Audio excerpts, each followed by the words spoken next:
Setting up the second front in my OSE Advanced Open Table. Restonford. I'm a huge fan of the Kafka stuff when I played AD&D. Now I'm playing OSE, which is AD&D Light. I still like it. I like the area. I like the NPCs and everything it's got set up, so I'm going to be using it for the fairly good guys in my region. I'm going to have trouble getting scheduling going, I think. So that could be a problem. Barbarian Ranger, whatever a few other people throw in there. I was getting ready to go out. Got notification for a live stream. Hopped on that for a few minutes. Got off, got ready to go back out, and I'm just not in the mood for people today. My patience is short. I'm trying to control my online presence because I feel I could really just snap at someone right now. Man, I don't feel like doing it. I don't feel like being that guy right now. I'll wait. But I was combining a bunch of elements.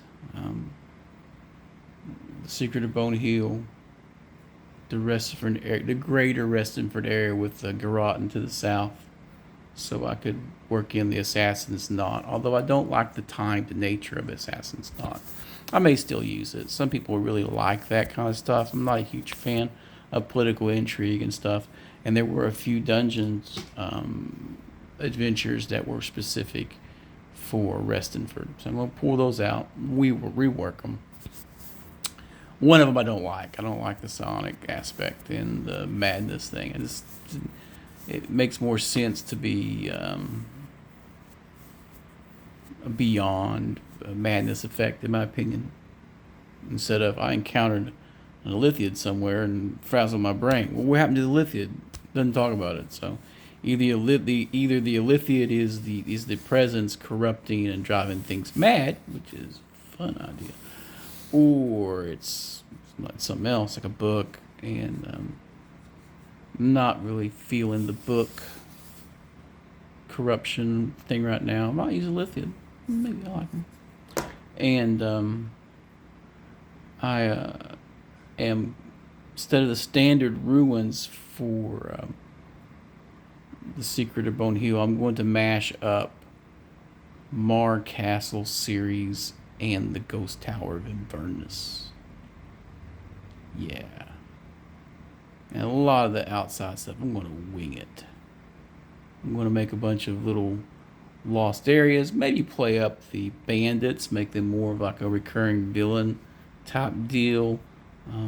A pair of powerful opponents and their orc bandits versus a ranger and a barbarian, and whatever gets tossed in, that could be an interesting outdoor running battle.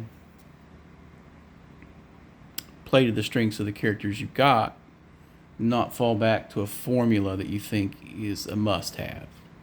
Healer, tank, striker, cleric, firepower, mage. You can do it different ways, guys.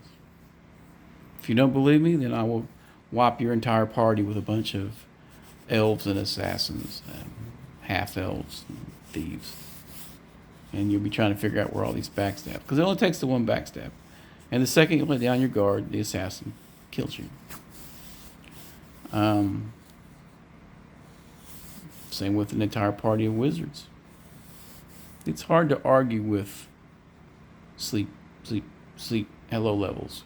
We really do the 5-room dungeon. We cast sleep. As soon as you get the guy, he only casts charm. So we have all these guys working for discounted prices, and we have dungeon guides. But I think sleep is one of those tactics. I just get tired of it. It's so tiresome now.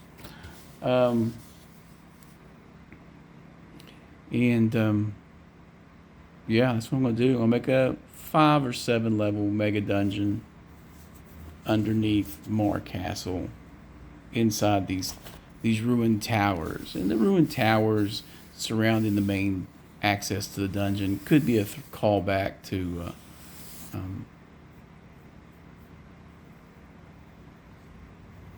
Greyhawk Castle, Greyhawk Ruins, or the ruins of Blackmore. I just really have a hard time with the upper works of Castle Moir because I don't want to destroy it. I don't want it to be too all-imposing, but I do want to be a reason why you don't go there. You don't spend the night inside the main keep. I may have to put something very powerful in there to mess stuff up. Be like, okay, it's only a threat at night. That's the any information that's volunteered from the monster's mouths that you capture, interrogate, don't go in there at night. You won't come out. And make it that powerful. If it's at night, you don't get out the front door, you ain't coming out. You're a dead man. You got to work MTPKs in. There's a reason people don't come back from X or Y. And it usually is something mean. Isle of Dread was probably a couple Tyrannosaurus Rexes. 20 hit die, 5d4 bite, and other stuff. So, crunch. Giant Pac-Man. I might make Tyrannosaurus Rex yellow and call it Pac-Man. Here comes Pac-Rex. Eppa.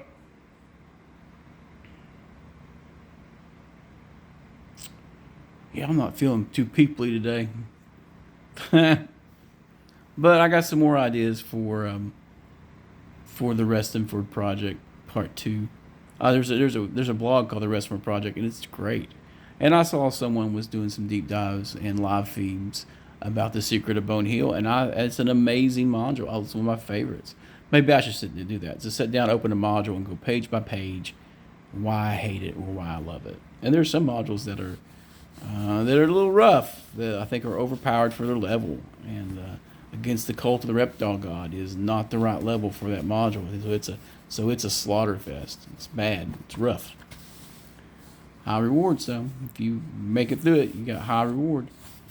But I'm thinking about not dumbing down, but powering down the higher level adventures that was under Mark Castle for Secret of Bone Hill. And I'm going to interject some of those awesome magic items that were in there and see how that works out for people.